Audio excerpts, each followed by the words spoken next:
The marble floors of the Carvalho estate stretched endlessly before me, each tile reflecting the cold morning light that filtered through floor-to-ceiling windows.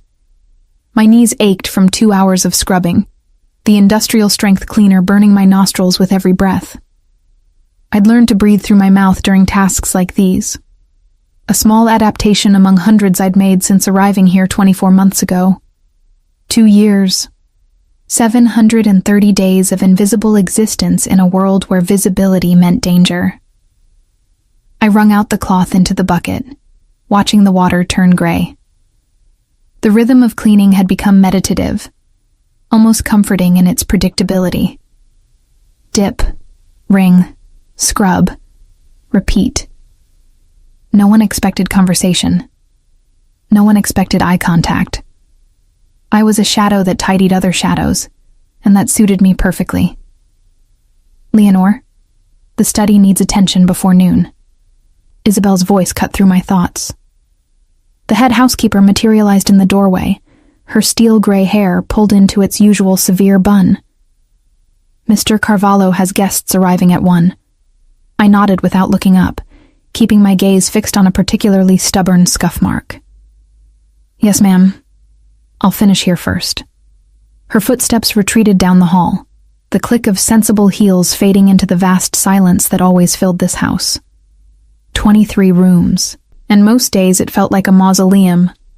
Beautiful, expensive, and utterly lifeless. Except when he was home.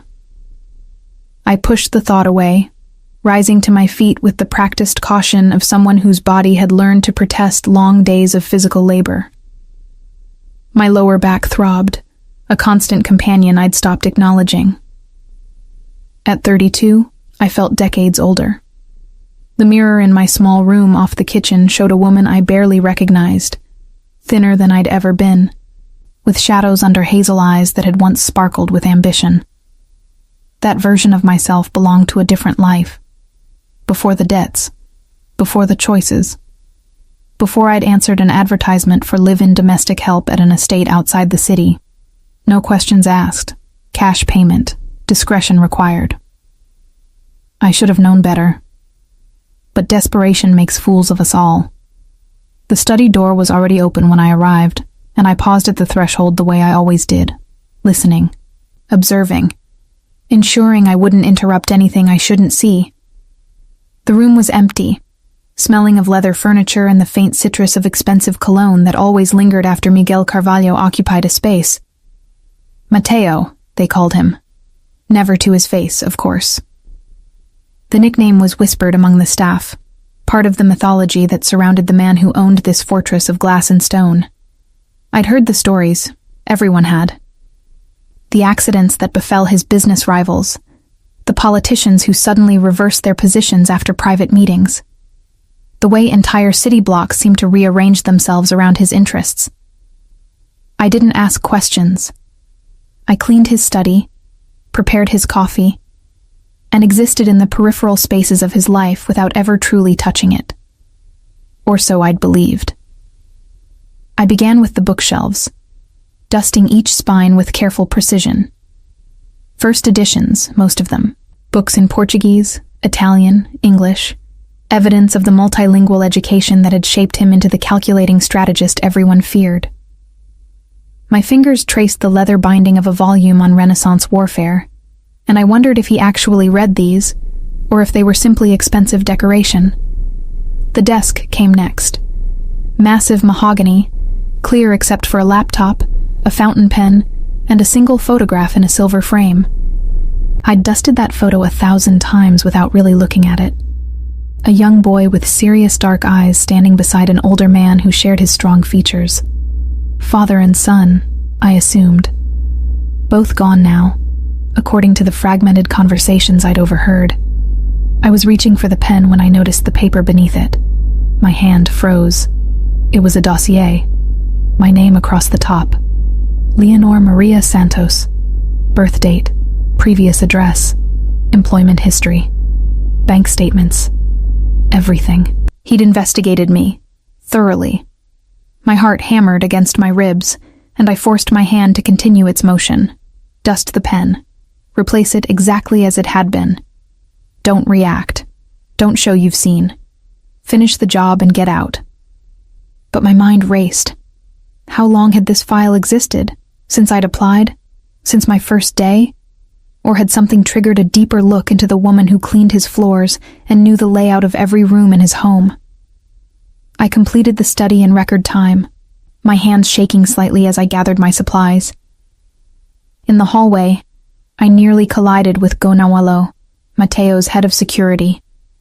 He was a mountain of a man, always dressed in dark suits, always watching with eyes that registered everything. "Careful," he said, his voice surprisingly gentle for someone his size. But his gaze held mine a moment too long, and I knew. He knew I'd seen something. "Sorry," I mumbled, stepping around him. "Excuse me." I made it to my room before the trembling spread from my hands to my entire body. Sitting on the narrow bed, I tried to process what I'd discovered. The file meant he knew everything about me. The debt to the loan shark that had swallowed my grandmother's medical bills, the eviction notice, the desperation that had brought me here. He knew, and he'd hired me anyway. The question was, why? Lunch service passed in a blur. I helped Isabel prepare the dining room for Mateo's guests. Politicians, I gathered from the careful way she selected the wine. 3 men in expensive suits arrived precisely at 1, their laughter echoing through the foyer as Gonawalo escorted them to the dining room. And then he appeared. Miguel Carvalho descended the main staircase with the unhurried grace of someone who had never needed to rush because the world waited for him. 38, according to the file I'd seen, though he could have passed for younger despite the gray threading through his dark hair. He wore a charcoal suit that probably cost more than I'd earn in a year, the white dress shirt beneath open at the collar, 4 buttons undone, revealing the hollow of his throat and the edge of a collarbone. I kept my eyes down as I passed him in the hall, carrying fresh linens for the guest powder room. But I felt his attention like a physical touch, a weight that followed my movement. "Leonor." My name and his voice stopped me mid-step. I'd heard him speak 1,000 times, to his men, on phone calls, to visitors. But he'd never addressed me directly, not once in 2 years.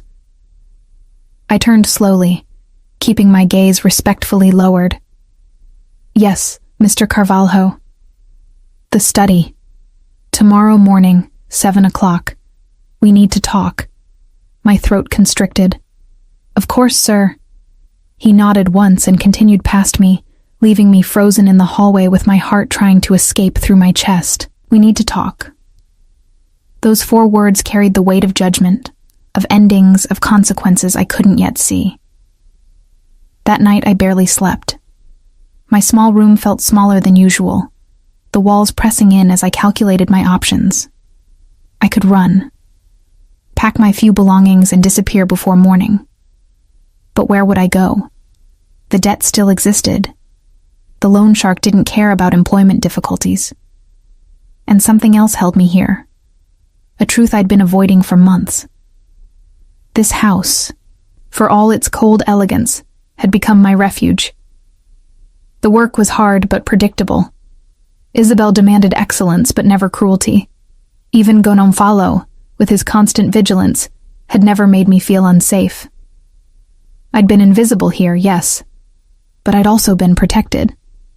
At 6:30, I rose and dressed in my usual black dress and white apron, pulling my chestnut hair into a neat bun. My reflection showed controlled features, no hint of the anxiety churning beneath my ribs, 2 years of practice in maintaining a neutral facade. The study door was closed when I arrived at 7. I knocked softly. "Enter." He sat behind the desk, backlit by the morning sun streaming through the windows. The effect was calculated, I realized, positioning himself so visitors faced the light, while he remained partially shadowed, readable only when he chose to be. "Close the door." Not a request. I obeyed, my hand steady on the handle despite the trembling in my knees. He gestured to one of the leather chairs facing the desk. "Sit." Sitting felt wrong, Staff didn't sit in his presence. But I lowered myself onto the edge of the chair, spine straight, hands folded in my lap. Waiting. Miguel Carvalho studied me with the intensity I'd felt in the hallway. Those dark eyes cataloging details with the precision of someone trained to miss nothing. The silence stretched until it became almost unbearable. Finally, he spoke. You saw the file. Not a question, an observation. I considered lying, decided against it. Yes, sir. Gonomolo told me your hands were shaking when you left the study. You're normally steadier. He leaned back in his chair. What did you think when you saw it? The question surprised me. I'd expected accusations, not curiosity. I thought you knew more about me than I realized, sir. And that frightened you? Yes. Why?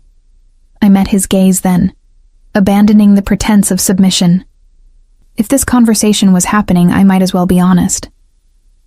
Because people in your position don't keep detailed files on housekeepers unless they're watching for something. And I couldn't figure out what you were watching for. Something flickered in his expression. Approval. Intelligent. Isabel said you were, but I wanted to confirm for myself. He opened a drawer and withdrew a folder. My file. You've been here 2 years, 3 months, and 17 days. In that time, you've never taken a scheduled day off, never called in sick, never asked for an advance on your salary. You clean with a precision that suggests either obsessive-compulsive tendencies or a genuine respect for the work. He flipped through pages, not really reading them. You hear things, see things. Men come and go from this house at all hours. Conversations happen in rooms you're cleaning. Documents get left on tables you clear. His eyes found mine again. Yet, in 27 months, not once have you attempted to leverage that information. Not to me, not to anyone. My throat felt dry. It wasn't my business. No, he agreed, it wasn't. But discretion is rare. Loyalty without expectation of reward, even rarer. He closed the file. Why did you come here, Leonore? The truth. I'd rehearsed lies for this moment, safe explanations that wouldn't expose my vulnerability, but sitting across from a man who clearly already knew the answer, pretense felt pointless. My grandmother raised me after my parents died. Last year she got sick. The bills piled up faster than I could work, and the bank wouldn't... I stopped, steadying my voice. I borrowed money from someone I shouldn't have. When I couldn't pay it back, he offered an alternative. Work for someone who needed discretion. Clear the debt through service. Joaquim Suarez. The name landed like a blow. You know him? I know every predator who operates in this city. His voice held contempt. Soares loans money to desperate people, then sells their labor to whoever pays. Usually that means criminal enterprises, brothels, drug operations, places where... He paused, studying my face. I paid Soares 4 times what he claimed you owed. Your debt has been cleared since your 2nd week here. The room tilted. What? You heard me. But why? Why would you... Because I don't employ anyone under coercion. He said it simply, as if such principles were obvious. I needed domestic staff who could be trusted with what they might see or hear. Soares offered someone with no connections, no family to leverage, no apparent ambitions beyond survival. I paid your debt, then watched to see what kind of person you'd prove to be when the immediate pressure was gone. 27 months. Almost my entire time here. I'd been free and hadn't known it. You could have left at any time, he continued.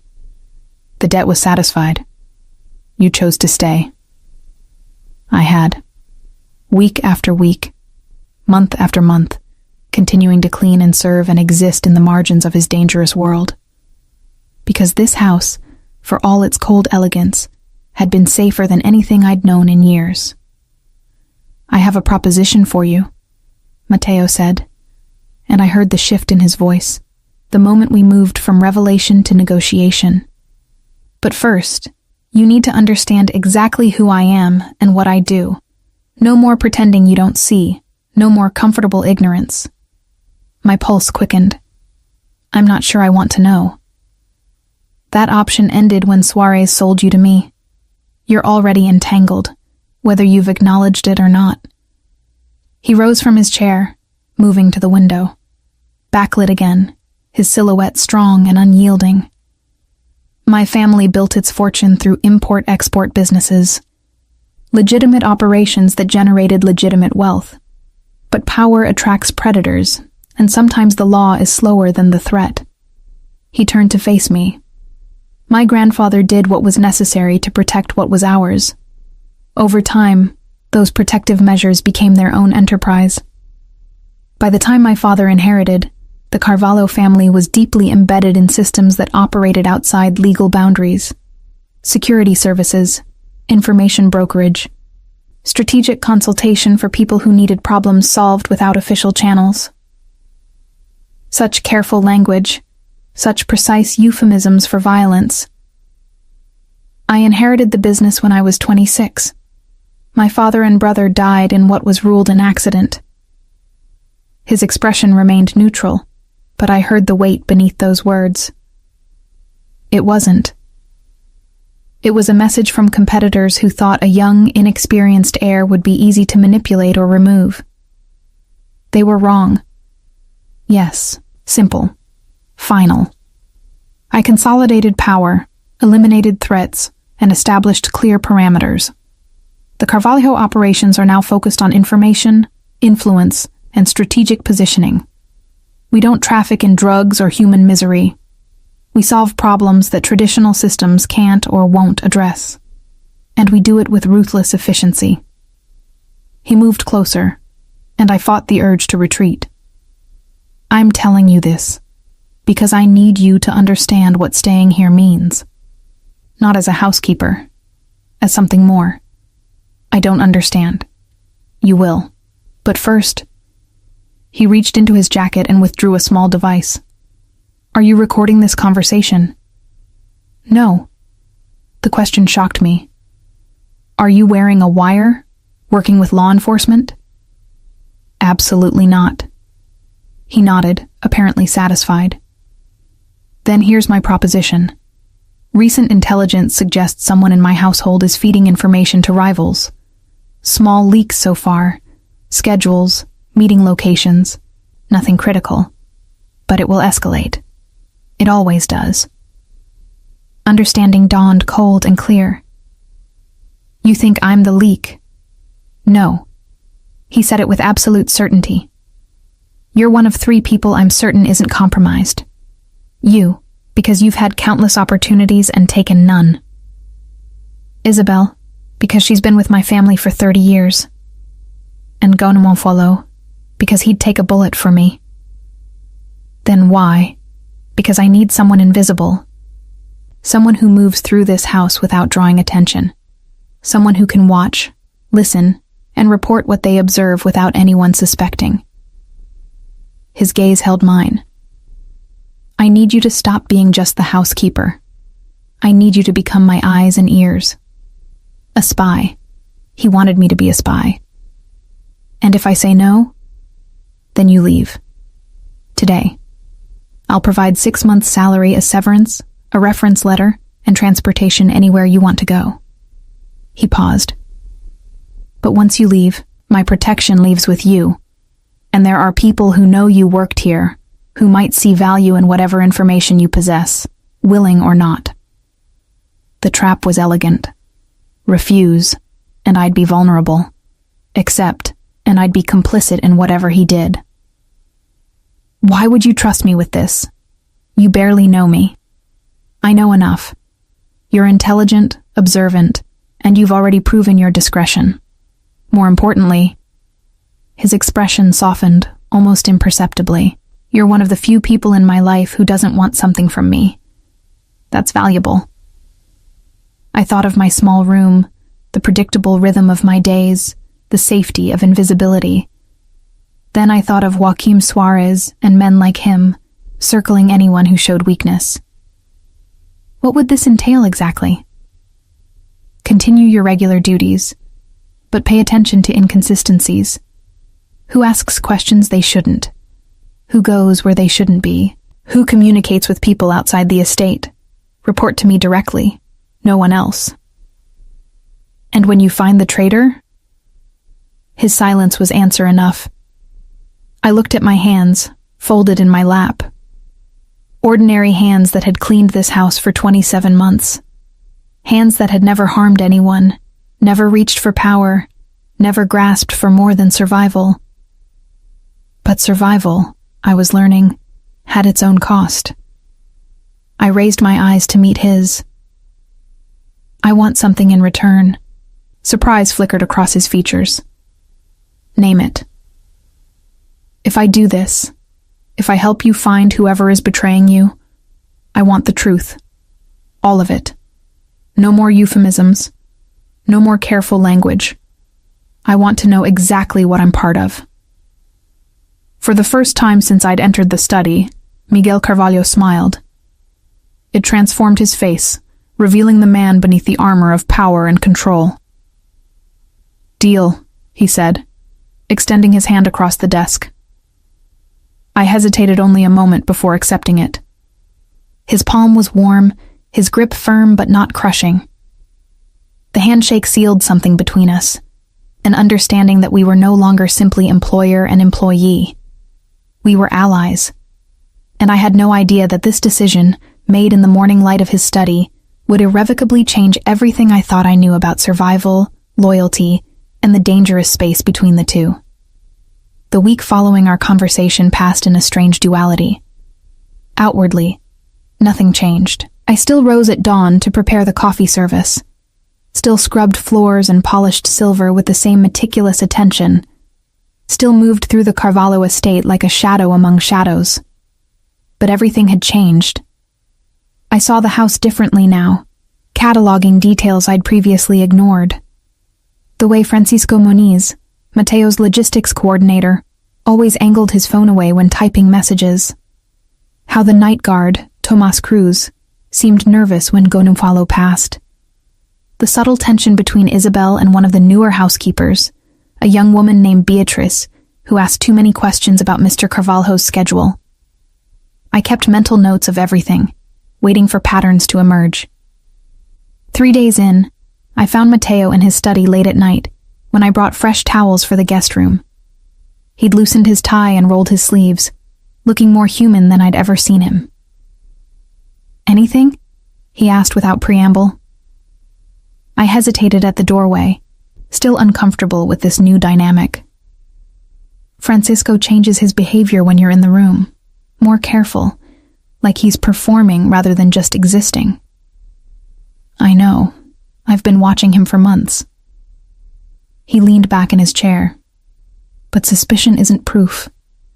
I need evidence before I move. What happens when you have proof? His expression went cold. Justice. My kind. I should have been horrified. Instead, I felt a detached curiosity. Have you always been this way? Comfortable with violence? No. The admission surprised me. When I was younger, I believed in systems, laws and courts and civilized resolution. Then my father and brother were murdered, and the investigation concluded it was an accident, despite clear evidence of sabotage. The system protected their killers because those killers had paid the right people. He stood, moving to the window overlooking the darkened grounds.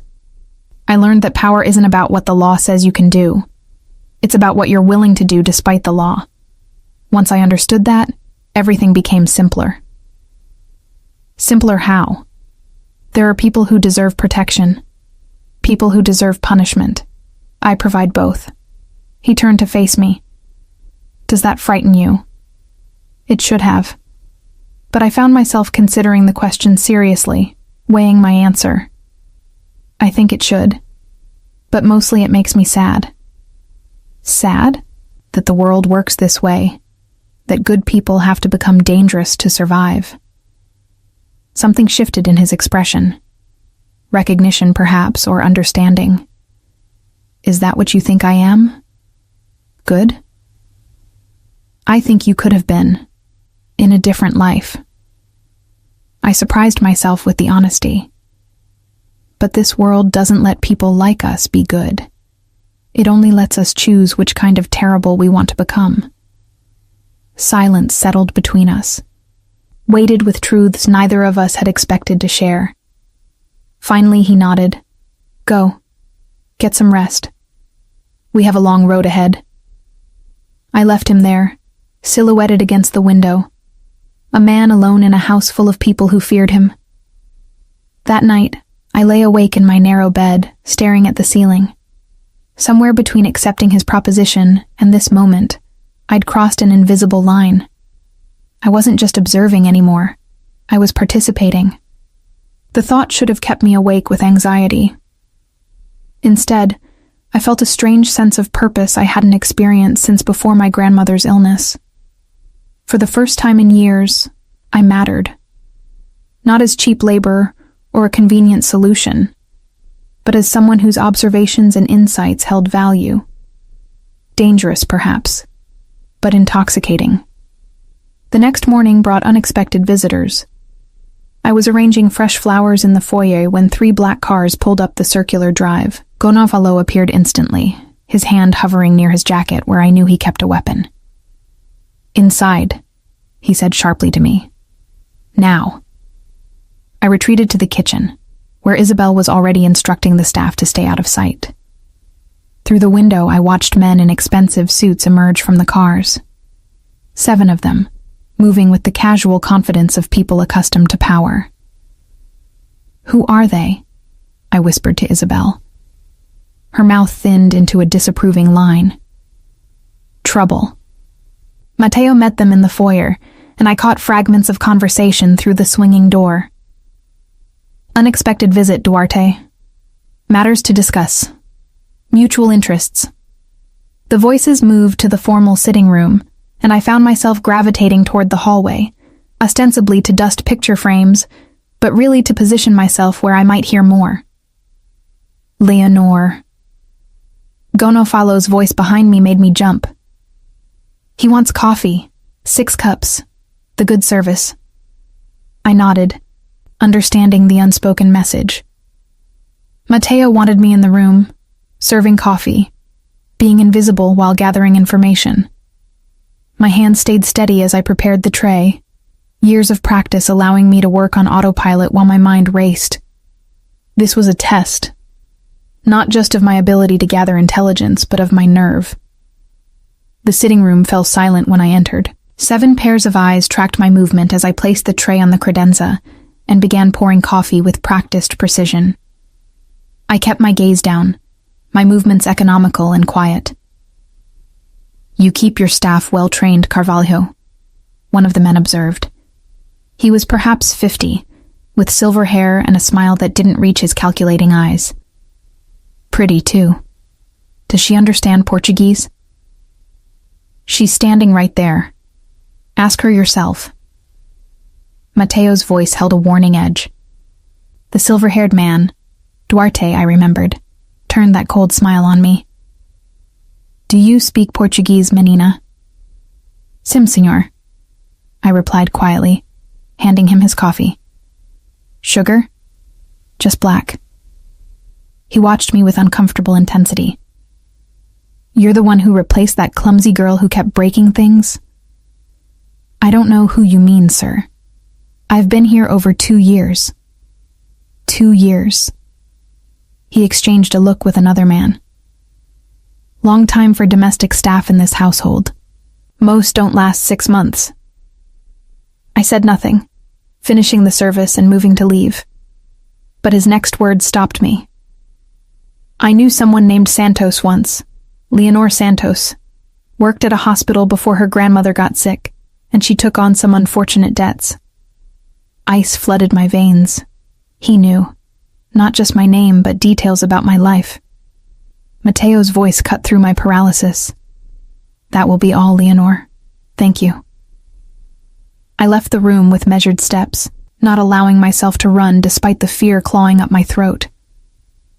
In the kitchen, I gripped the edge of the counter, forcing air into my lungs.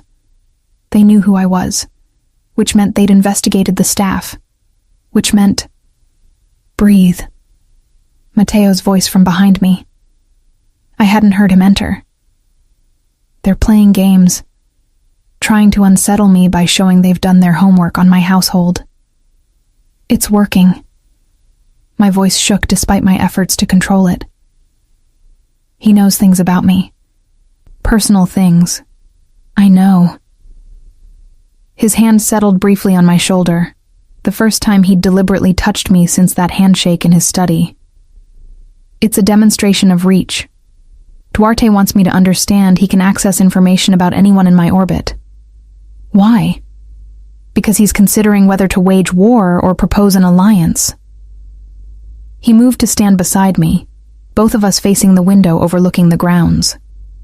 My refusal to join his coalition has made me either a potential threat or a potential asset. He hasn't decided which yet. And me? Where does knowing about me fit into that calculation? Matteo's jaw tightened. It's leverage. A way to suggest that the people around me are vulnerable, that my protection has limits. Fury replaced fear, hot and unexpected. I'm not a weapon to be used against you. No, he agreed quietly. You're not. Which is why I'm going to make something very clear to Duarte before he leaves. He turned to face me fully, and I saw something dangerous in his expression. Not anger exactly, but cold calculation. You're under my protection, explicitly. Anyone who touches you touches me.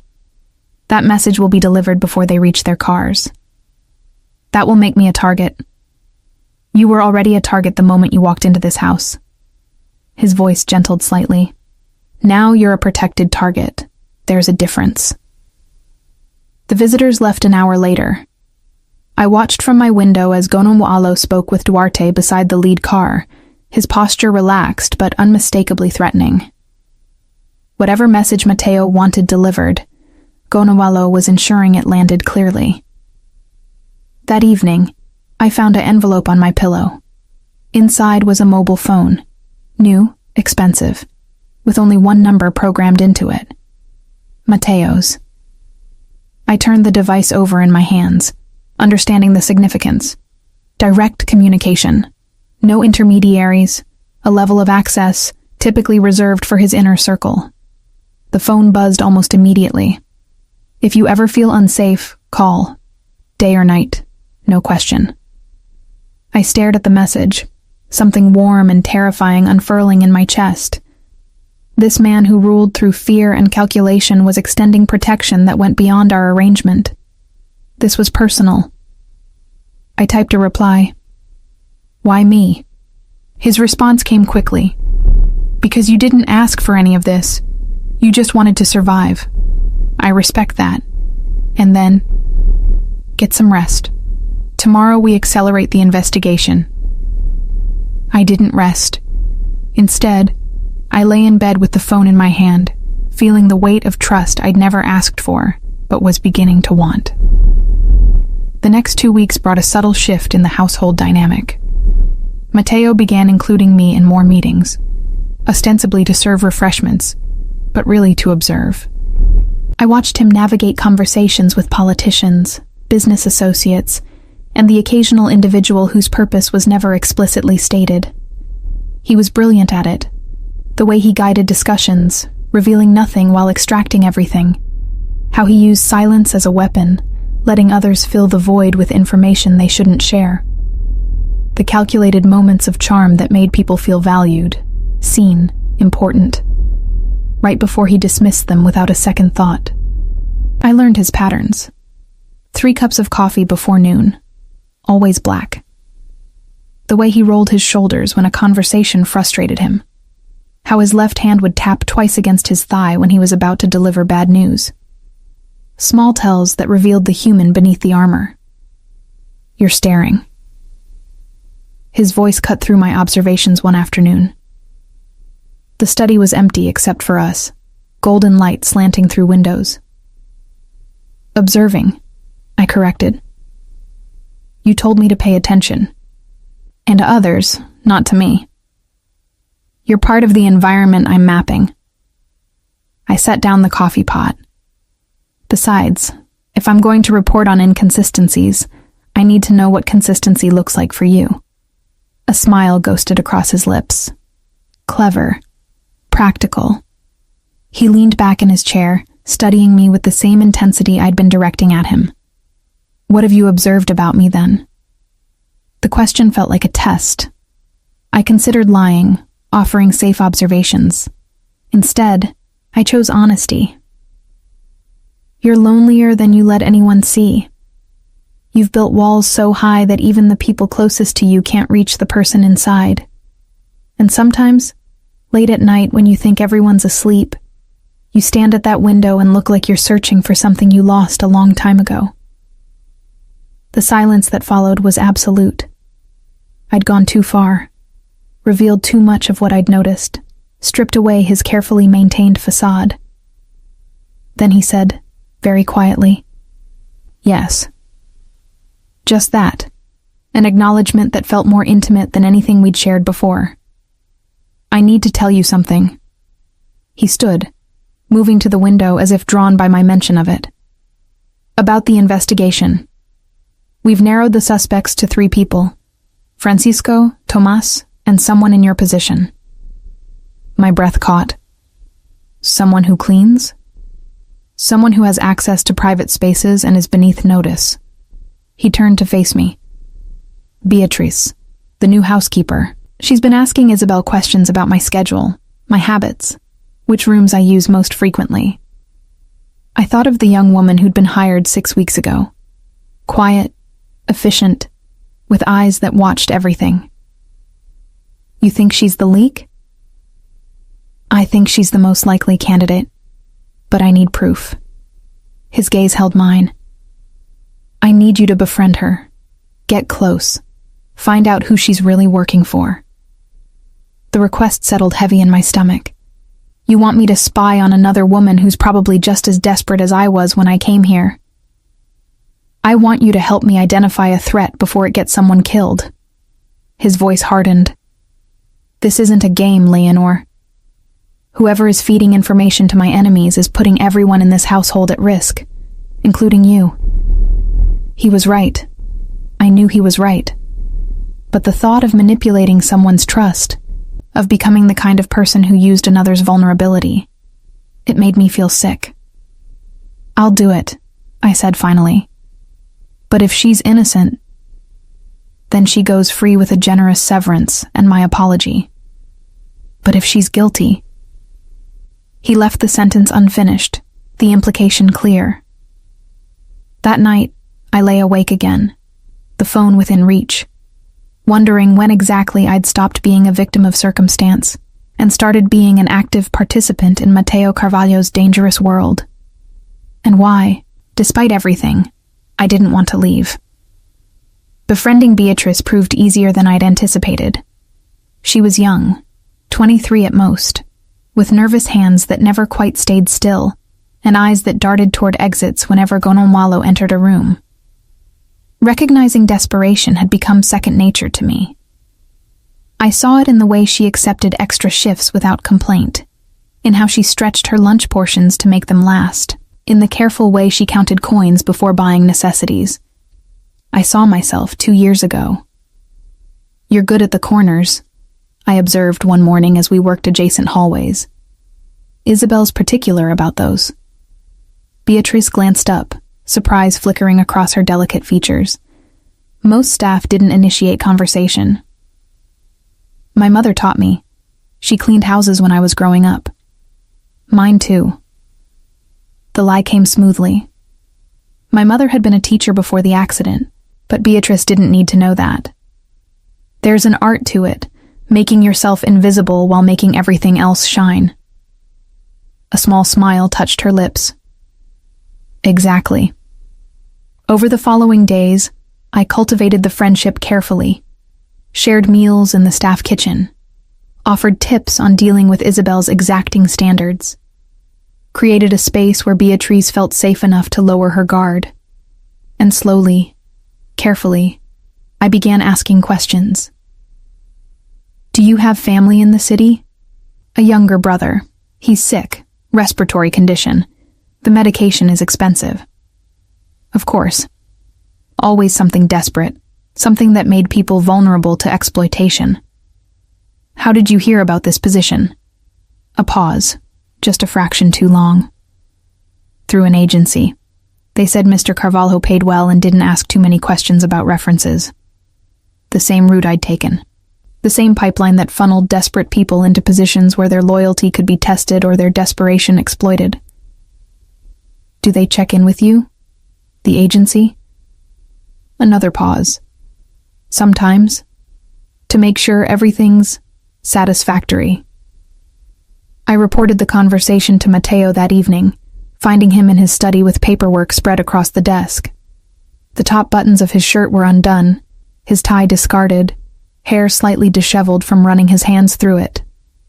He looked exhausted. She's being handled, he said after I finished.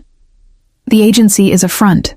They place vulnerable people in strategic positions, then offer them money for information. You knew this when you hired her? I suspected. Now I'm certain. He leaned back, rubbing his eyes. The question is who's running the operation. Once we know that, we can eliminate the threat. Eliminate. I kept my voice neutral. You mean kill. His gaze met mine, unflinching. I mean neutralize. Whether that requires killing depends on how reasonable they prove to be. I should have felt horror. Instead, I felt a strange detachment, as if we were discussing weather patterns rather than human lives. And Beatrice? What happens to her?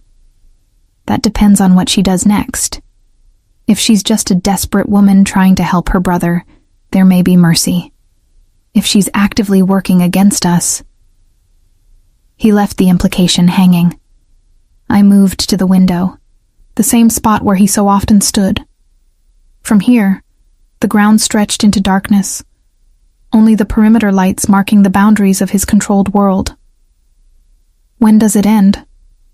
The threats, the vigilance, the constant calculation? It doesn't. His voice came from close behind me, though I hadn't heard him move. This is what I am, what I've chosen to be. There's no retirement, no peaceful future. Just the next threat, the next challenge, the next person who needs to be managed or eliminated. I turned, finding him closer than expected. Close enough to see the fine lines around his eyes, the shadow of stubble along his jaw, the weariness that no amount of control could fully mask. Don't you ever want something different? Want? A bitter smile. Wanting is a luxury I gave up a long time ago. I have obligations, responsibilities, a legacy to maintain. Personal desires are irrelevant. That's a lonely way to exist. Yes, he agreed softly. It is. The moment stretched between us, charged with something unspoken. Then he stepped back, breaking the connection. Continue working on Beatrice, but be careful. If she suspects you're investigating her, she might do something desperate. I nodded and left, feeling the weight of his loneliness following me down the hall. 3 days later, everything changed. I was in the linen closet, counting sheets and pillowcases for inventory, when I heard voices in the adjacent storage room. Male voices, speaking in rapid Portuguese. Tuesday night. He'll be alone in the study. Sure, the cameras will be disabled. Make it look like suicide. The family has history. My blood turned to ice. I pressed closer to the wall, barely breathing, trying to identify the speakers through the thin barrier. Payment on delivery. Duarte wants confirmation. Duarte, the silver-haired man who'd known my name, my history. The one testing whether to make Matteo an ally or eliminate him as a threat. Apparently, he'd decided. The voices moved away, and I waited until silence settled before emerging. My hands shook as I pulled out the phone Matteo had given me, typing quickly. Need to talk. Now. Urgent. His response came immediately. Study. 5 minutes. I made it there in 3, not caring who saw me moving with unusual speed. Gonawalo stood outside the door, his expression sharpening when he saw me. He's expecting you. He opened the door, and I caught something in his eyes. Respect, perhaps, or acknowledgement that I'd become more than just staff.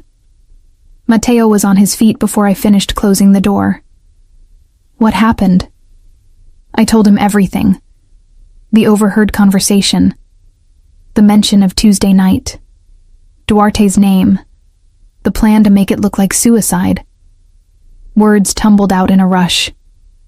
My professional composure cracking under the weight of fear. Not fear for myself.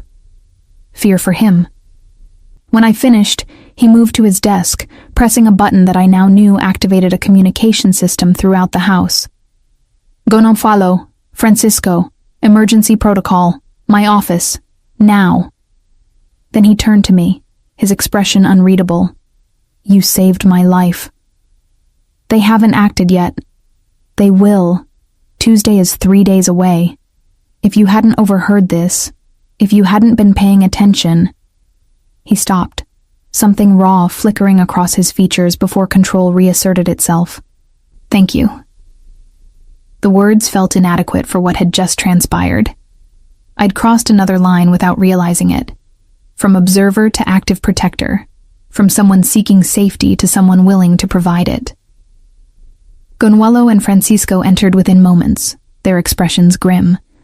Matteo repeated what I'd told him, his voice cold and analytical, discussing his own planned assassination with the detachment of a chess player analyzing an opponent's strategy. We need to identify who's inside, Francisco said. Someone disabled the cameras. Someone gave them the security codes. Tomas, Gonambalo said immediately. He's been nervous for weeks. Won't meet my eyes. Bring him in, quietly. Matteo's voice held lethal certainty. And increase security around Leonore. If they realize she overheard them, she becomes a target. I can take care of myself, I protested. 3 sets of eyes turned to me. Gonmaulo's skeptical, Francisco's amused, Matteo's concerned. Against trained killers? Matteo shook his head. You're brave, but bravery without training is just a faster way to die. You'll have protection, non-negotiable. He was right, and I hated it. Hated the reminder of my vulnerability, of how little I could actually do despite my newfound involvement in his world. What about Beatrice? I asked. If there's going to be increased security, if things escalate, she might run. Let her. Matteo's expression hardened. She's small fish. Whoever hired her is the real target. Once we deal with Duarte and his people, we'll handle the cleanup. The next 3 days passed in surreal tension. True to Matteo's word, I was never alone. Gonawalo, or one of his men, shadowed me constantly, their presence both comforting and suffocating. I continued my work, maintaining the pretense of normalcy, but everyone in the household felt the shift. Something was coming. Tuesday morning dawned gray and cold. Matteo called me to his study at dawn, before the rest of the staff woke. He stood at the window, his familiar position, dressed in dark slacks and a white shirt with the top 4 buttons undone, looking like a man preparing for battle. I need you to leave, he said without preamble. Gonwalo will take you to a safe house outside the city. You'll stay there until this is resolved. No. He turned, surprise registering. This isn't a request. Leonore. I know. I moved closer, meeting his gaze steadily. And I'm still saying no. You need someone you trust inside the house. Someone who can observe and report if things go wrong. That's me. If things go wrong, you could die. So could you. The words hung between us, heavy with implication. I'm not leaving you to face this alone. Something shifted in his expression. Vulnerability breaking through the armor. Why? Why would you risk yourself for me? The question demanded honesty. I thought about the past weeks, the gradual transformation from employer and employee to something deeper, more complicated. The way his rare smiles made my breath catch, how his loneliness mirrored my own, the strange sense of belonging I'd found in his dangerous world. Because somewhere along the way, you stopped being just the person who gave me a job, I said quietly. You became someone I care about protecting, even if you don't need it, even if it's foolish. He closed the distance between us in 2 strides, his hands coming up to frame my face. Leonore. The moment shattered as Gonawalo burst through the door. We have a problem. Tomas is gone, fled sometime during the night. Mateo's hands dropped, his expression shuddering back into cold control. Timeline? They'll move up the attack, possibly today. Gonawalo's voice was grim. They know we know. Then we prepare. Mateo's voice carried absolute authority. Standard defensive protocol. Everyone armed. Leonore goes to the safe room. The safe room, I repeated. There's a safe room. Behind the wine cellar. Steel reinforced, supplied for 2 weeks. Independent communication system. He turned to me. You'll be secure there no matter what happens up here. And you'll be exposed while I hide? I shook my head. That's final. His voice brooked no argument. Gonofalo, take her now. The security chief moved toward me, but I stepped back. Wait, what about Isabel? Beatrice? The other staff? Isabel knows about the safe room. She'll join you. The others, Mateo's jaw tightened, are being evacuated now. Only essential personnel remain. Beatrice could be part of this. She is already gone. Francisco appeared in the doorway. Fled with Tomas. We found her room empty, phone destroyed. So she had been guilty. The knowledge sat heavy in my stomach. Another person ground up by the machinery of desperate circumstances and ruthless manipulation. Please. Mateo's voice softened. Go to the safe room. Let me know you're secure so I can focus on what needs to be done. The please broke me. This man who commanded without question, who ruled through fear and calculation, was asking, not ordering. Asking. Promise me you'll be careful, I said. I promise. His hand found mine, squeezing once. Now go. Gonwalo led me through the house, moving with the fluid efficiency of someone executing a well-rehearsed plan. Isabel appeared from the kitchen, her usual severity replaced by sharp-eyed alertness. She nodded to me without surprise. Clearly, she'd been briefed on emergency protocols long ago. The wine cellar was exactly what it appeared to be until Gonwalo pressed a specific sequence on the temperature control panel. A section of wall slid aside, revealing a small room equipped like a bunker. Beds, supplies, a bank of monitors showing feeds from cameras throughout the house. Stay here. Don't open the door for anyone but me or Mr. Carvalho. If something happens to both of us. He hesitated. There's an escape tunnel. Comes out 1/2 mile from the property. Francisco knows to check it if things go wrong. Then he was gone, the wall sliding shut with a sound of finality that made my chest tight. Isabel moved to the monitors immediately, her fingers flying over controls with practiced ease. He's had this room for 5 years, she said without looking at me. Since the attempt on his father and brother.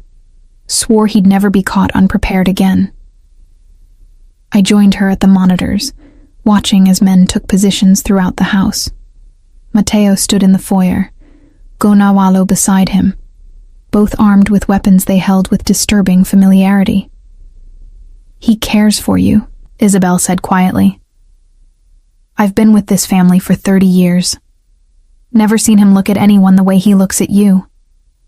I'm just more than staff, more than an employee.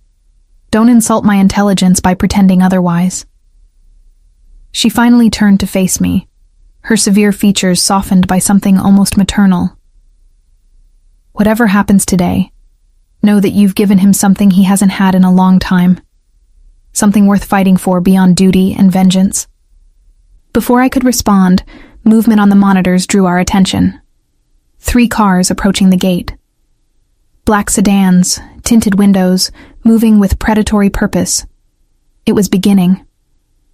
The cars stopped at the gate, their engines idling in a formation that spoke of military precision. On the monitor, I watched Matteo and Gonamvalo exchange a glance, some wordless communication passing between them.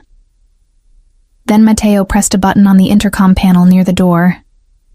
"Duarte, I've been expecting you." The response crackled through the speaker system, the silver-haired man's voice carrying false warmth. "Then you'll understand why I'm here. We need to discuss your future, or lack thereof. By all means, come inside. Let's discuss it like civilized men." Matteo's voice held dark amusement. "Unless you prefer to conduct business in the driveway like common thugs." A pause. Then, "You're very confident for a man who's outnumbered." "Am I?" Matteo gestured, and suddenly men appeared from positions I hadn't noticed. Behind pillars, in alcoves, on the second-floor balcony. 12 of them, all armed, all positioned with clear lines of fire. "I stopped being easy to kill years ago, Duarte. You should have done better research." The tension on the monitors was palpable. Duarte's men shifted, hands moving toward weapons. One wrong move and the foyer would become a killing ground. "Stand down," Duarte ordered his men. Then, to Matteo. "It seems we both came prepared. Perhaps that conversation is warranted after all." "Alone," Matteo specified. "You and me, my study. Everyone else stays exactly where they are." "Agreed." Isabel sucked in a sharp breath. "He's walking into a trap." "Or setting one," I countered, watching Matteo's body language on the screen. He moved with absolute confidence, no hint of fear or hesitation. He knew this was coming. He's prepared. We watched as Matteo and Duarte walked toward the study, Gonamvalo shadowing them from a careful distance. The cameras didn't extend into Matteo's private office, a deliberate blind spot, I realized, designed to prevent exactly the kind of surveillance Beatrice had likely been attempting. For 10 minutes, nothing happened. The men in the foyer maintained their positions, weapons held but not aimed, in a tense detente that could shatter at any moment. I found myself gripping the edge of the monitor console, barely breathing. Then a single gunshot cracked through the speakers. "No," I breathed, my heart stopping. "No, no, no." Isabel's hand clamped on my arm. "Wait, look." The study door opened. Matteo emerged, alone, his white shirt now bearing a spray of crimson across one shoulder. But he was walking, steady and controlled. Behind him, Gonamvalo appeared, weapon drawn. "Duarte made his choice," Matteo announced to the assembled men, his voice carrying clearly. "He drew a weapon in my home, in my study, under the pretense of negotiation." He paused, letting the implication sink in. His men have 2 options. Leave now, peacefully, and this ends here. Or stay, and share his fate. The silence stretched. Then, one by one, Duarte's men began backing toward the door. Not running, that would have been seen as weakness, but retreating with strategic precision. "Smart," Gonamvalo observed, watching them go. Duarte didn't inspire enough loyalty to die for. Within minutes the cars were gone, leaving only the lingering smell of gun smoke and the weight of what had just occurred. Matteo stood in the foyer, surveying the scene with the detached calm of someone accustomed to violence. Then his gaze found the camera I was watching through, and something in his expression shifted. He knew I'd seen everything, knew I'd witnessed him kill a man in cold blood, then calmly negotiate the retreat of that man's subordinates. He knew, and he was waiting to see how I'd react. "I need to go to him," I said. moving toward the door. Isabel blocked my path. Gonwalo hasn't given the all clear. Could still be threats. I don't care. I met her eyes. He needs to know he's not alone in this, that I'm not going to run screaming just because I saw what he had to do. Understanding flickered across her severe features. She stepped aside. The override code is 72392, but if you get yourself killed, I'll tell him I tried to stop you. The wall slid open and I ran, through the wine cellar, up the stairs, emerging into the main house where Gonwalo was directing cleanup. He started toward me, but Mateo's voice stopped him. Let her through.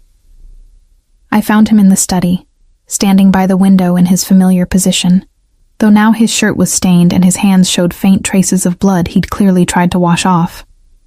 The room smelled of cordite and something metallic. You shouldn't be here, he said without turning. There's still... I don't care about the blood, or the body, or whatever protocol says I should be horrified by. I moved to stand beside him. I care that you're standing there thinking you have to face this alone. He finally looked at me, and I saw exhaustion in every line of his face. You watched. Yes. And you came anyway. Yes. Why? The question held genuine confusion. You saw what I am, what I'm capable of. You saw me kill a man without hesitation. I saw you eliminate a threat who came to kill you.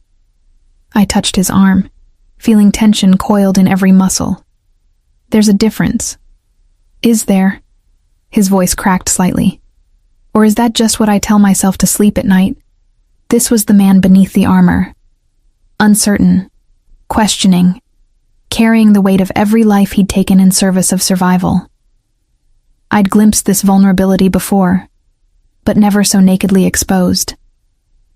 Come here, I said, tugging gently on his arm. He resisted briefly, then allowed me to guide him to the leather sofa. Up close, I could see the spray pattern on his shirt was finer than I'd thought. Defensive blood, not his own. Relief flooded through me. You're not hurt? Barely touched. He gestured dismissively. Duarte was arrogant, drew his weapon while talking, gave me time to react. Classic mistake. You could have died. I've been prepared to die since I was 26 years old. He leaned back, closing his eyes. Death is part of the business. The only uncertainty is when and how. That's a horrible way to live. It's the only way I know how. I sat beside him, close enough that our shoulders touched. Then maybe it's time to learn a different way. He opened his eyes, turning his head to look at me. And who exactly is going to teach me? You? Maybe. I held his gaze. If you'll let me. Something shifted in the air between us. Recognition, attraction, the acknowledgement of what had been building since that first conversation in his study. His hand came up to touch my face, thumb tracing my cheekbone with surprising gentleness. You should run from me, Leonore. Find somewhere safe, far from this world. I tried safe. It was lonely. I leaned into his touch. Besides, who says you're not safe? I've killed people. I'll kill again. There's nothing safe about me. You've also protected people, paid debts you didn't owe, given chances when you could have simply eliminated threats. I covered his hand with mine. You're more complicated than you let yourself believe. He studied me with intensity that made my breath catch. If I kiss you right now, everything changes. You understand that? I understand. You'll become a target.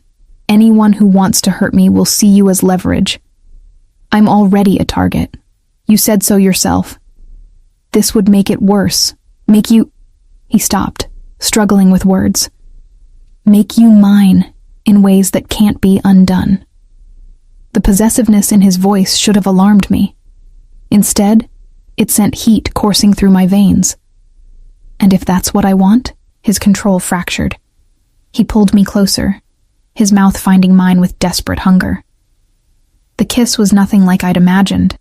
Not practiced seduction, but raw need, as if he'd been starving and I was sustenance. His hands tangled in my hair, tilting my head to deepen the kiss, and I responded with equal fervor, pressing closer despite the blood on his shirt, despite everything we'd just witnessed. When we finally broke apart, both breathing hard, he rested his forehead against mine. "This is madness." "Probably. You deserve better than a man who smells like gun smoke and can't promise you tomorrow." I deserve to choose. I pulled back enough to meet his eyes. "And I choose this. I choose you."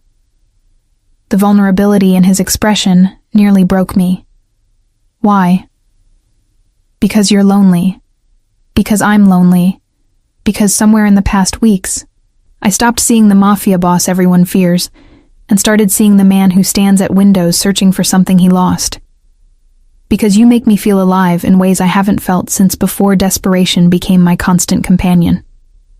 I touched his face, feeling stubble rough against my palm. "Because you paid my debt without telling me. Because you protect people who have no one else. Because beneath all the violence and control, you're just a man trying to survive a world that killed everyone you loved." "Leonore." My name in his voice held wonder and warning. "I know what I'm choosing. I know the risks. I'm choosing anyway." He kissed me again, gentler this time, with a tenderness that contradicted everything I'd just witnessed. When he finally pulled away, his eyes held determination I recognized. The same look he wore when making impossible decisions. "If we do this, there are rules." "Of course there are." I almost smiled. "You stay in this house, under my protection, explicitly and publicly." "I already do that." "Not like this, not as—" He seemed to struggle with the word. "As someone important to me. Someone under my personal care." "Your mistress," I said bluntly. "My partner." The correction was firm.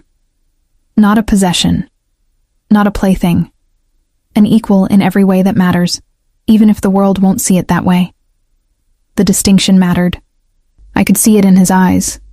The need to give me agency even as he claimed me. "And what does this partnership look like practically?" "You move to better quarters, the suite adjacent to mine." His hand traced patterns on my back. "You continue your work if you want, but your safety becomes my primary concern. You attend events with me when appropriate. You're involved in decisions that affect the household." "And in private?" Heat flickered in his gaze. "In private, you're mine and I'm yours. Completely." The possessiveness should have frightened me. Instead, it ignited something primal and fundamental. The recognition of being claimed by someone powerful enough to protect what was his. "Yes," I said simply.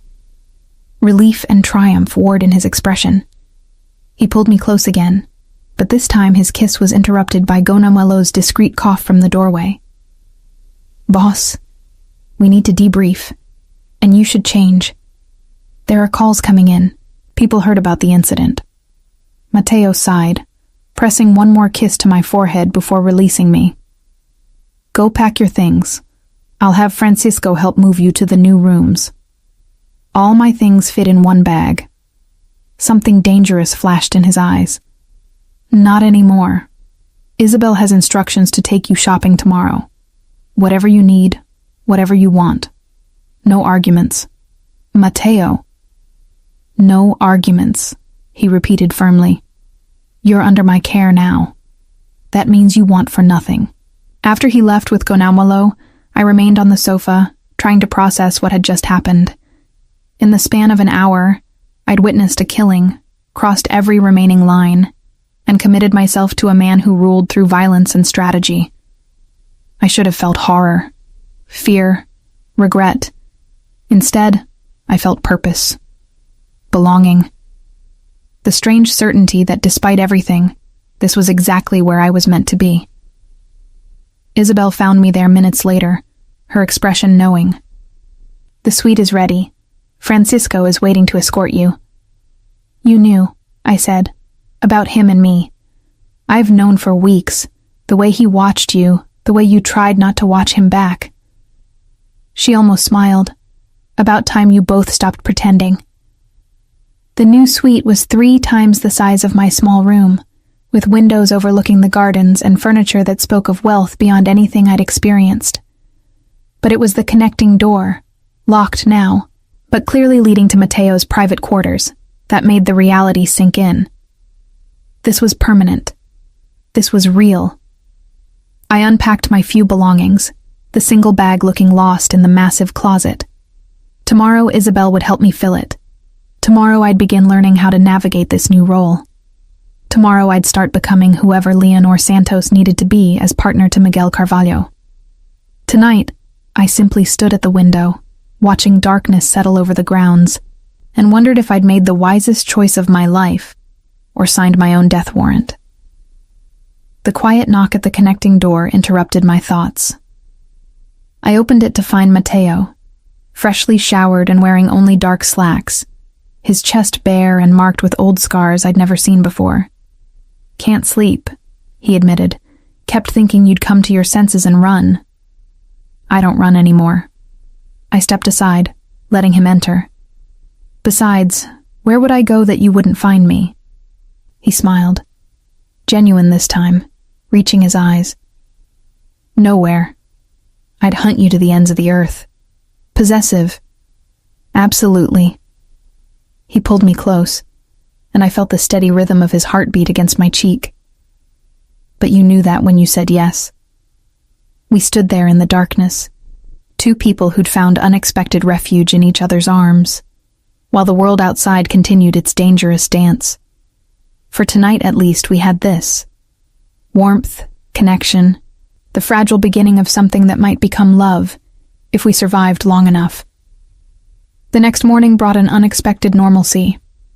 I woke in my new suite, sunlight streaming through windows that overlooked gardens I'd only ever seen while working. For a moment, I forgot where I was. Then memory returned in a rush. The shooting, the kiss, the choice I'd made. Mateo. A soft knock preceded Isabel's entrance with a breakfast tray. She surveyed me with her usual efficiency, but something had softened in her severe features. "Mr. Carvalho is in meetings all morning. He asked that I take you shopping after you eat." "That's really not necessary." "It's absolutely necessary." She set the tray on the table by the window. "You're no longer staff. Your wardrobe needs to reflect your new position. Besides," her expression warmed almost imperceptibly, "he left his card with specific instructions that you're not to worry about cost." And the breakfast was elaborate. Fresh pastries, fruit, coffee that smelled like heaven. I ate mechanically, my mind already spinning through implications. If I was no longer staff, what exactly was I? "Partner," Mateo had said. But partner in what sense? The question haunted me through the morning shopping expedition. Isabel drove us into the city in a sleek Mercedes, pointing out boutiques I'd never dared enter before. Inside the first one, sales associates materialized with champagne and compliments, treating me like someone important, rather than someone they'd have previously ignored. "What colors does Mr. Carvalho prefer?" one asked, holding up elegant dresses. "I have no idea." The admission felt strange. I knew how he took his coffee, how he organized his desk, which books he actually read versus which were just for show, but his taste in women's fashion remained a mystery. "He likes you," Isabel said practically. "That's what matters. Now, we need cocktail dresses for events, casual, elegant pieces for daily wear, and at least 2 formal gowns." My head spun with the quantities she ordered: silk blouses, tailored pants, dresses in jewel tones that brought out my eyes, shoes that cost more than a month's former salary. Each time I protested, Isabel simply reminded me of Mateo's instructions: whatever I wanted, whatever I needed. By afternoon, we returned to the estate with the Mercedes full of packages. I felt simultaneously pampered and purchased, as if I'd been transformed into someone I didn't quite recognize. Gonwalo met us at the door, his expression grim. "Boss wants to see you. His study. Now." The tone sent ice through my veins. I followed him, leaving Isabel to manage the packages, my mind racing through possibilities. Had something happened? Had he reconsidered last night's decisions? Matteo stood at his window, that eternal position, but turned as I entered. Relief flooded his features. "You're safe." Why wouldn't I be? Because Duarte had partners. One of them made contact this morning with threats. He crossed to me, hands settling on my shoulders. "They know about you, about us. They're trying to leverage you against me." Fear coiled in my stomach. What kind of threats? The kind I won't allow to materialize. His voice hardened. "Gonwalo is doubling security. You won't leave the estate without my explicit permission, and even then, you'll have armed escorts. So I'm a prisoner again. You're protected." He softened his grip. "There's a difference. This is temporary, until I neutralize the remaining threats from Duarte's network." "How long?" "Days, maybe weeks." His jaw tightened. "I'm sorry. I knew claiming you would make you a target, but I underestimated how quickly they'd move." The anguish in his voice made my anger dissolve. This wasn't about control. It was about fear. Fear for me. "What else?" He released me, moving back to the window. Francisco found evidence that the leak went deeper than Beatriz and Tomas. Someone else in the organization has been feeding information to rivals. Someone with access to my private calendar, my security arrangements, He stopped. My personal life. Understanding dawned cold and clear. "They knew about me before you made it public." "Yes. Which means they've been watching for months, waiting for the right leverage." He turned, his expression carved from stone. "I need to find them before they use you against me." "Let me help." "Absolutely not. You're already too exposed. I'm already a target either way." I moved to stand beside him. "But I'm also still invisible to most of your people. They see me as the former housekeeper who got lucky, not as someone with intelligence and observation skills. Let me use that."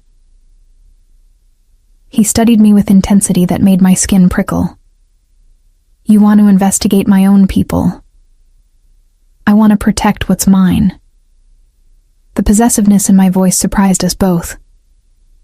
"You're mine now, remember? That means I defend you as fiercely as you defend me." A slow smile transformed his face. "Dangerous words, meu amor." "What does that mean?" "My love."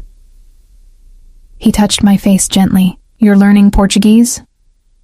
"I've been listening." I'd absorbed more than I realized during my time here. Phrases, inflections, the melodic cadence of his native language. "Teach me more." "Later. Right now." His expression grew serious again. "If you're going to investigate, you need to understand the players. Come." He led me to his desk, pulling up files on his computer. "These are my inner circle, the people with access to my private information." I leaned over his shoulder, studying faces and dossiers.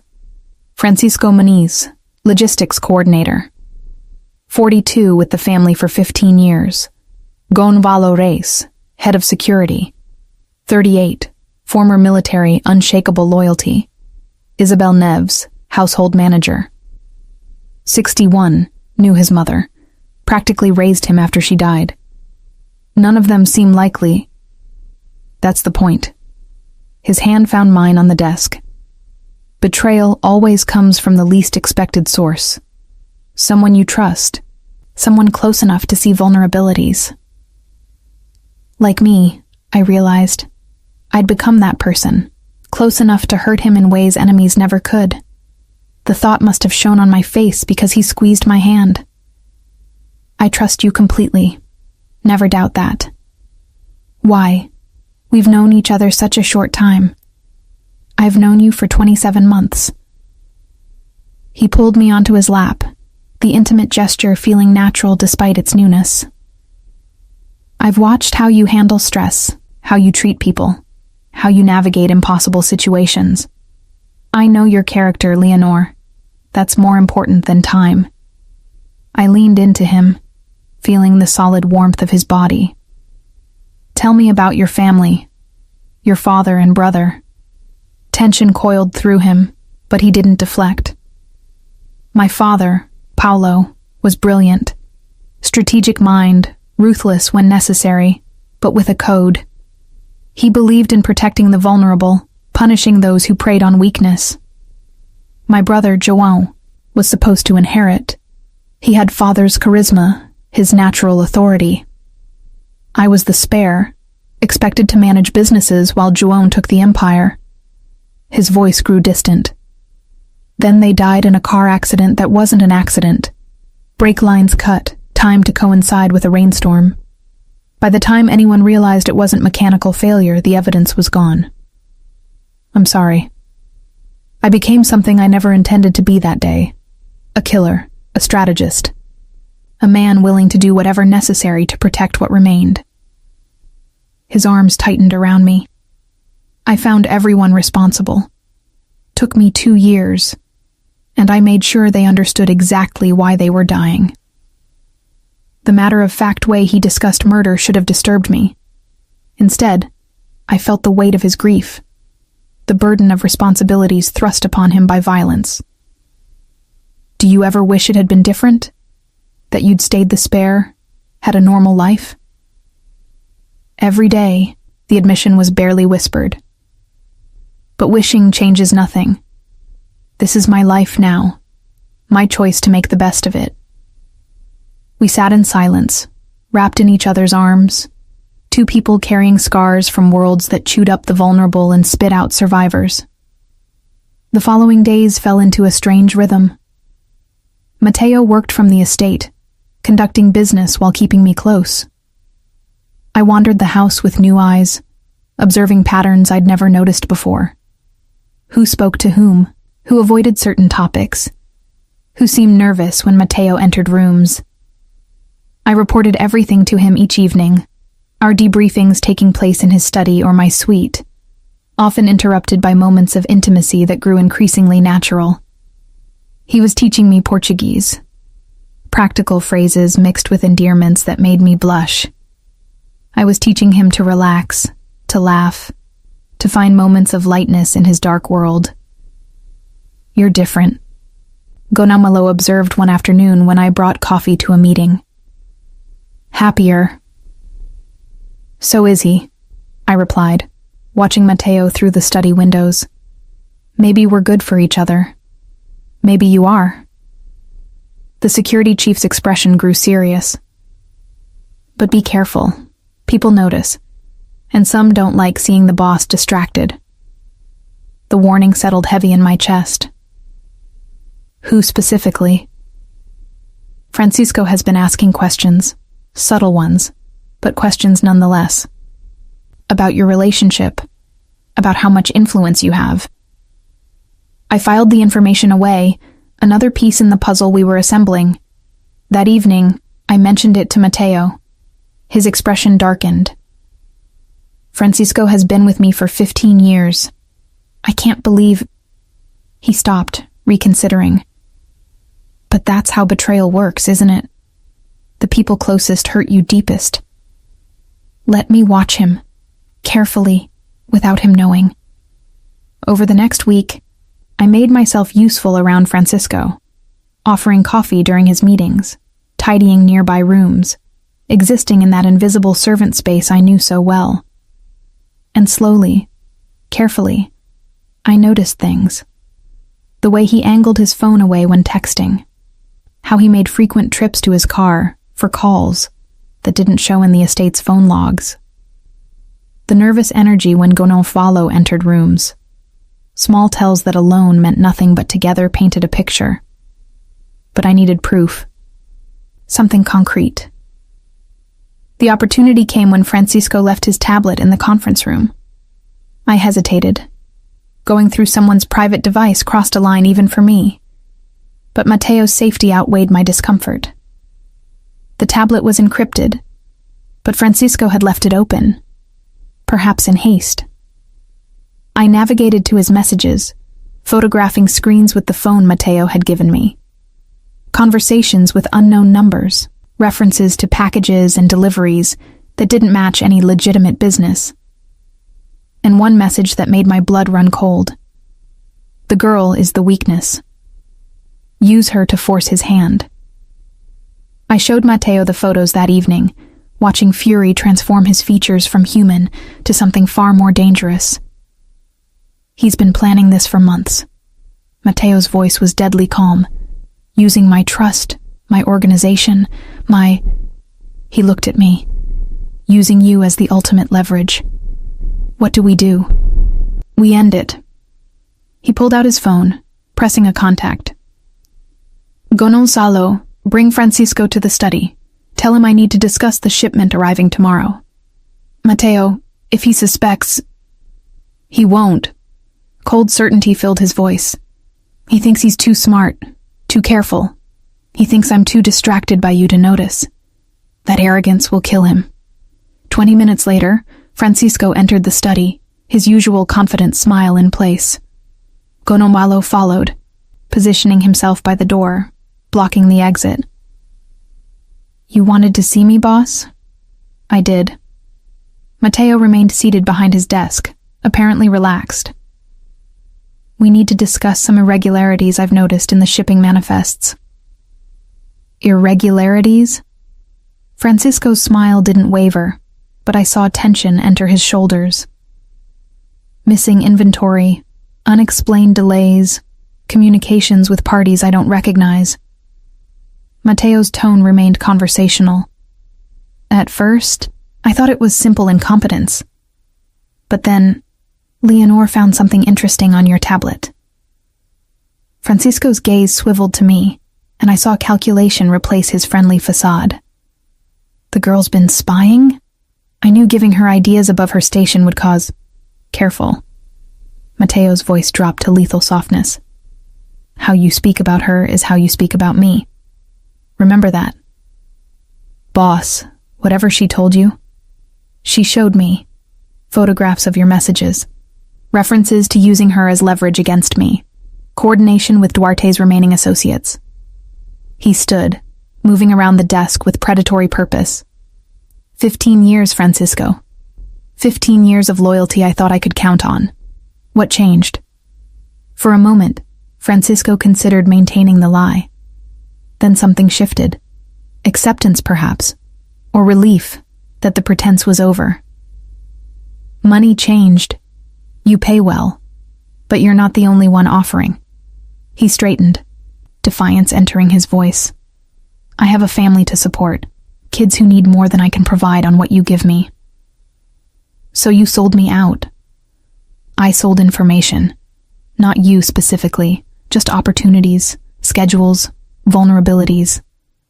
His gaze flickered to me again. Like her. Mateo moved faster than I'd seen, crossing the space and landing a punch that sent Francisco sprawling. She's not a vulnerability. She's the reason you're still breathing for this conversation. Blood streaming from his split lip, Francisco laughed. You've gone soft. The old Carvalho would have killed me already. But you hesitate because you don't want her to see that side of you. You're wrong. Mateo's voice held absolute certainty. I hesitate because I want her to understand justice, not just violence. There's a difference. He turned to me. Come here. I approached on unsteady legs, uncertain what he wanted. He guided me to stand beside him, facing Francisco. This man betrayed me, put you at risk, sold information that could have gotten people killed. His hand found mine. What do you think should happen to him? The question hung heavy. Francisco watched me with contempt, clearly expecting mercy born of softness. Gonzalo stood alert, awaiting orders. Mateo simply held my hand, giving me agency in this decision. I thought of the threats, the fear, the casual way Francisco had labeled me a weakness to be exploited. How his betrayal had endangered not just Mateo, but everyone in this house. He made his choice, I said quietly. Now he lives with the consequences. Mateo nodded, something like pride flickering in his expression. Gono malo. The security chief moved forward, and I looked away. Not from squeamishness, but from understanding that some things, once witnessed, couldn't be unseen. The sounds were brief. A scuffle, a gunshot, then silence. When I looked back, Francisco's body lay still. Mateo was already moving toward the door, his hand still holding mine. Come. You don't need to see this. We walked to my suite in silence. Inside, he pulled me close, and I felt tremors running through his powerful frame. Not fear, but the aftermath of adrenaline and anger. I'm sorry you had to be part of that. I'm not. I pulled back to meet his eyes. He would have used me to hurt you. I won't apologize for protecting what's mine. His kiss was desperate, claiming, seeking reassurance that I wasn't horrified by what I'd witnessed. I responded with equal fervor, showing him through touch what words couldn't express, that I accepted all of him, even the darkest parts. Later, lying in his arms as moonlight painted silver across the floor, he whispered, You could still leave. I'd understand. I'm not going anywhere. I traced patterns on his chest. We're in this together now. Whatever comes. Whatever comes, he agreed, holding me tighter. Outside, the world continued its dangerous dance. But in this moment, we had each other, and for now, that was enough. The morning after Francisco's death brought an unsettling calm. I woke in Mateo's arms, his breathing deep and even, his face softened by sleep in ways it never showed during waking hours. For a moment, I allowed myself to simply watch him, this complicated man who'd claimed me, protected me, trusted me with his darkest truths. My hand moved unconsciously to trace the scar along his ribs, an old wound whose story I didn't know. His eyes opened, immediately alert despite the early hour. Morning. Morning. I started to pull away, but he held me close. Stay. Just a few more minutes. His voice held a vulnerability I rarely heard. These moments are rare. We lay tangled together as dawn light grew stronger, the outside world temporarily held at bay. But reality couldn't be postponed forever. Eventually, Gonavalo's knock interrupted our refuge. Boss, we have a situation. Mateo sighed, pressing a kiss to my forehead before rising. Duty calls.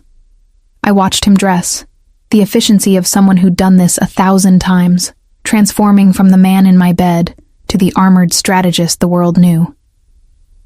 White shirt, 4 buttons left undone, tailored pants, the subtle confidence that radiated from his every movement. I'll be in meetings all morning, he said, pausing at the door. Stay close to the house. Gonamalo will keep you informed. After he left, I bathed and dressed in one of the new outfits Isabel had selected. Silk blouse, tailored pants, shoes that whispered wealth with every step. The woman in the mirror looked elegant, composed, nothing like the exhausted housekeeper who'd arrived here 27 months ago. But beneath the polish, I was still Leonor Santos, still the woman who'd fled debt and desperation. The transformation was only surface deep. Or was it? I found Isabel in the kitchen, overseeing lunch preparations with her usual efficiency. She glanced up as I entered, approval flickering in her eyes. The clothes suit you. How are you adjusting? I'm not sure yet. I accepted the coffee she offered. Everything's happened so quickly. That's his way. Once Miguel decides something, he moves with absolute commitment. She measured herbs with practiced precision. but I've never seen him decide on a person before. You're the first. That doesn't frighten you? That he suddenly got this... I gestured vaguely, searching for the right word. Weakness? Isabel supplied. No, because I've also seen how you affect him. He's happier, more present, less consumed by the constant vigilance that's defined him since his father died. She met my gaze directly. You're not a weakness, Leonore. You're his humanity restored. The words settled something restless inside me. Thank you. The morning passed in strange domesticity. I read in the library, explored the gardens under Gonomolo's watchful eye, tried to find my place in this new role. By noon, restlessness drove me back inside, seeking Matteo's presence.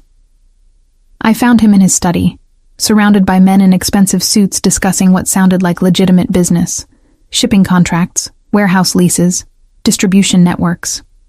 He glanced up as I entered, something warming in his expression. Gentlemen, if you'll excuse me a moment. He rose, crossing to me with focused attention.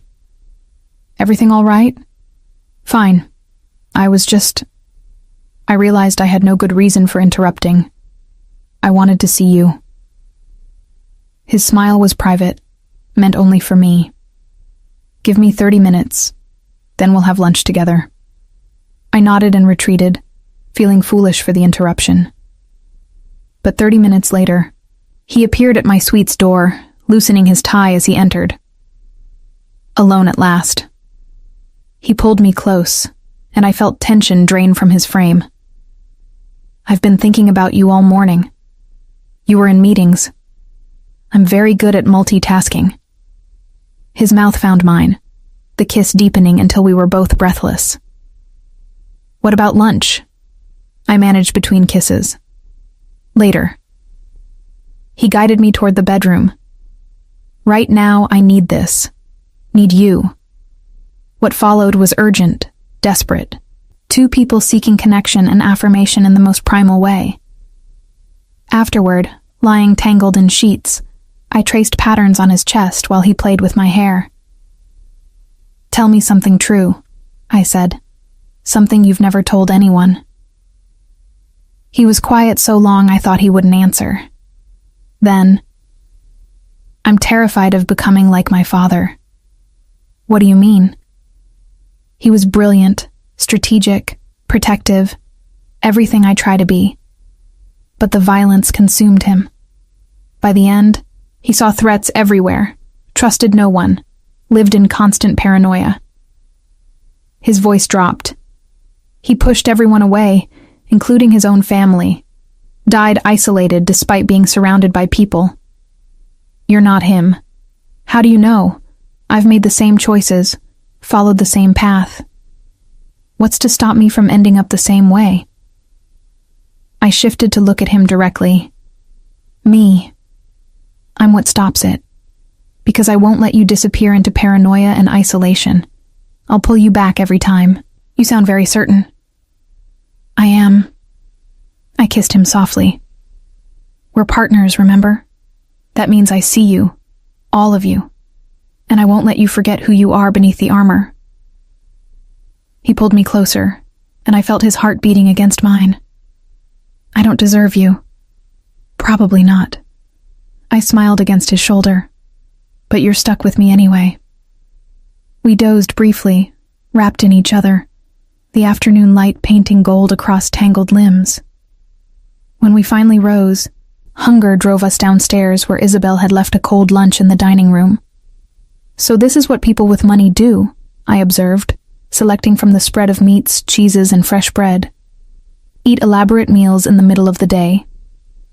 Is it strange, being on this side of service? Very. I assembled a plate. I keep wanting to clean up after myself, reset the table, wash the dishes. You don't have to do any of that anymore. I know. Intellectually, I know. But years of training don't disappear overnight. I met his eyes across the table. I'm still figuring out who Leonore Santos is when she's not defined by survival. Take your time. I'm not going anywhere. The afternoon brought unexpected visitors. 2 men in expensive suits claiming to represent a business consortium interested in partnerships. Gonzalo showed them to the formal sitting room while alerting Mateo. "Stay upstairs," he told me. I don't know these people. But curiosity drew me to the second-floor balcony where I could observe without being seen. The men were polished, professional, their body language suggesting corporate backgrounds rather than criminal ones.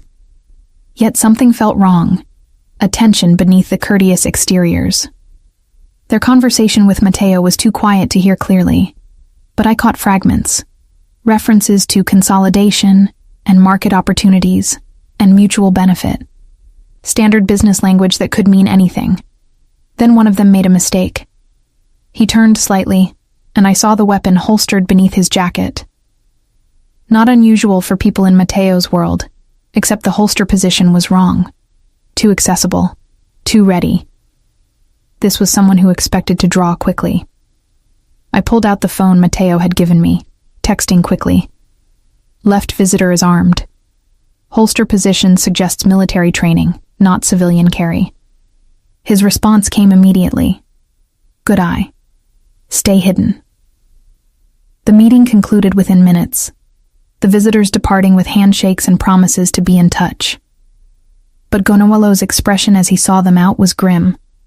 I found Mateo in his study, jaw tight with tension. Who were they really? I asked. Federal agents. Probably organized crime task force. He pulled me close. They're building a case, gathering evidence. That was a fishing expedition, seeing what I'd reveal in what I thought was a private meeting. But you knew. I suspected when they used the wrong terminology for one of our operations. Small slip, but telling.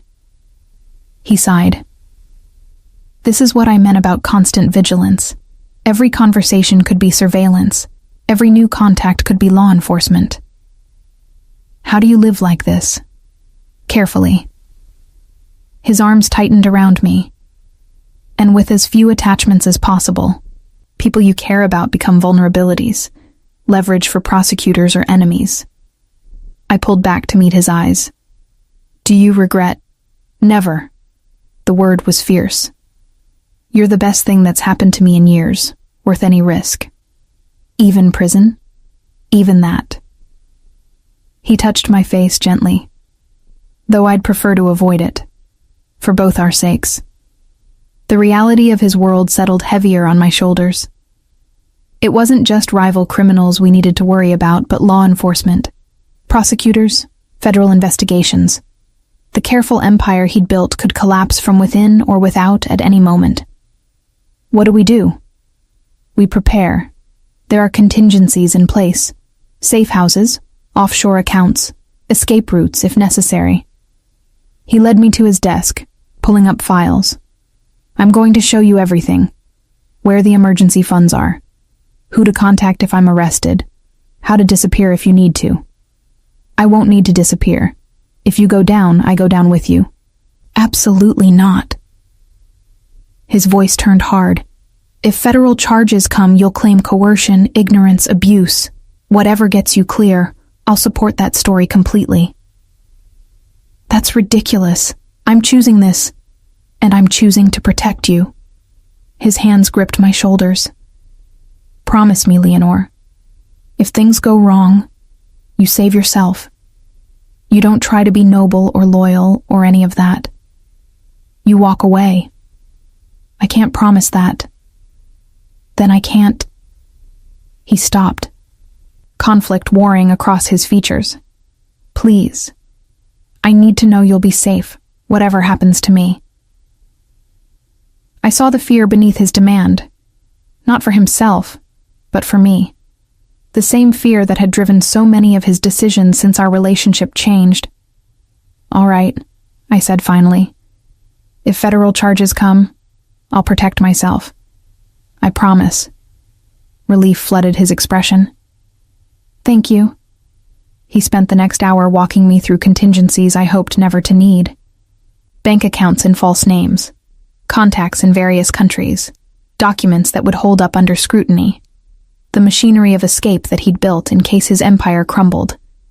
By evening, my head spun with information. We ate dinner in his study, a private meal Isabel prepared, away from staff and surveillance. Just the two of us, stealing time before the world intruded again. "Do you ever wish for something simple?"